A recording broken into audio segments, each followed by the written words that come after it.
ഇത് ഞങ്ങളുടെ കാശി യാത്രയാണ്. ഞങ്ങളുടെ കാശി യാത്രയിൽ ഇപ്പോൾ ഞങ്ങൾ അസ്സിഘട്ടിലേക്കാണ് പോകുന്നത്. ഇപ്പോൾ സമയം വൈകുന്നേരം ഒരു 4 മണി ആയിട്ടുണ്ടാകും. ഇവിടെ കാശിയിലെത്തിയാൽ യാത്ര ചെയ്യാൻ നമ്മൾ കൂടുതലും ആശ്രയിക്കുന്നത് ഇതേപോലുള്ള സൈക്കിൾ റിക്ഷകളെയും ഓട്ടോറിക്ഷകളെയുമാണ്. ഓരോരുത്തരും അവരുടെ ഇഷ്ടത്തിന് ഓരോ റേറ്റ് നമ്മളോട് പറയും. അതാണ് നമ്മളെ വല്ലാതെ വലയ്ക്കുന്നത്. നമ്മുടെ ഭാരം ഇങ്ങനെ മറ്റൊരാൾ വലിക്കുന്നത് ചെറുതല്ലാത്ത ഒരു അസ്വസ്ഥത മനസ്സിനുണ്ടാക്കുന്നുണ്ട്. ഇപ്പോൾ ഞങ്ങൾ കയറിയിരിക്കുന്ന ഈ സൈക്കിൾ റിക്ഷയുടെ മുകളിലേക്കുള്ള ഭാഗങ്ങൾ ഈറ്റ വളച്ച് ഉണ്ടാക്കിയതാണ്.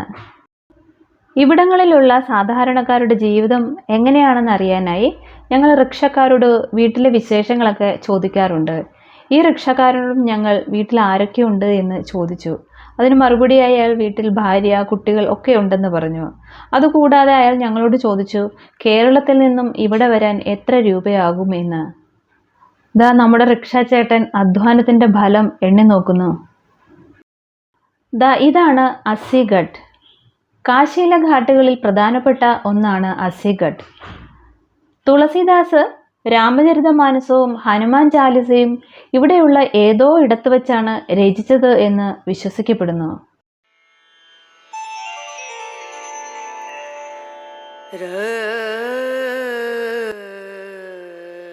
ഞങ്ങൾ അസ്സിഘട്ടിലെത്തിയത് ഒരു ബോട്ടിങ്ങിനായാണ്.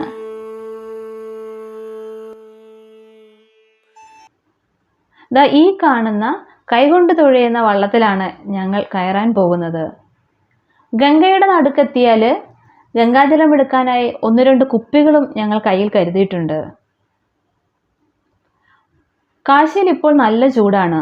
40നോട് അടുത്താണ് താപനില. ഇപ്പോഴും ചൂടിന് ഒട്ടും കുറവില്ല. ഞങ്ങളുടെ ഈ തോണിക്കാരൻ്റെ പേര് സോനു എന്നാണ്.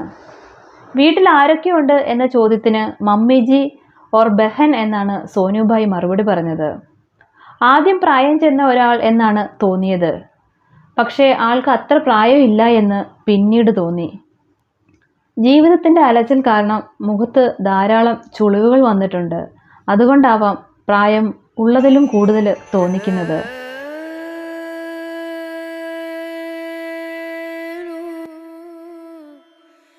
വിവാഹം കഴിച്ചില്ലേ എന്ന ചോദ്യത്തിന് ഇല്ല എന്ന് സോനു മറുപടി പറഞ്ഞു. അത് പറഞ്ഞപ്പോൾ ആ മുഖത്ത് ഓർമ്മകളുടെ വേദനിപ്പിക്കുന്ന ഒരു തിരയിളക്കം പെട്ടെന്ന് ഞാൻ കണ്ടു. അതുകൊണ്ട് ഞാൻ എൻ്റെ നോട്ടം ഗംഗയുടെ ഓളങ്ങളിലേക്ക് മാറ്റി.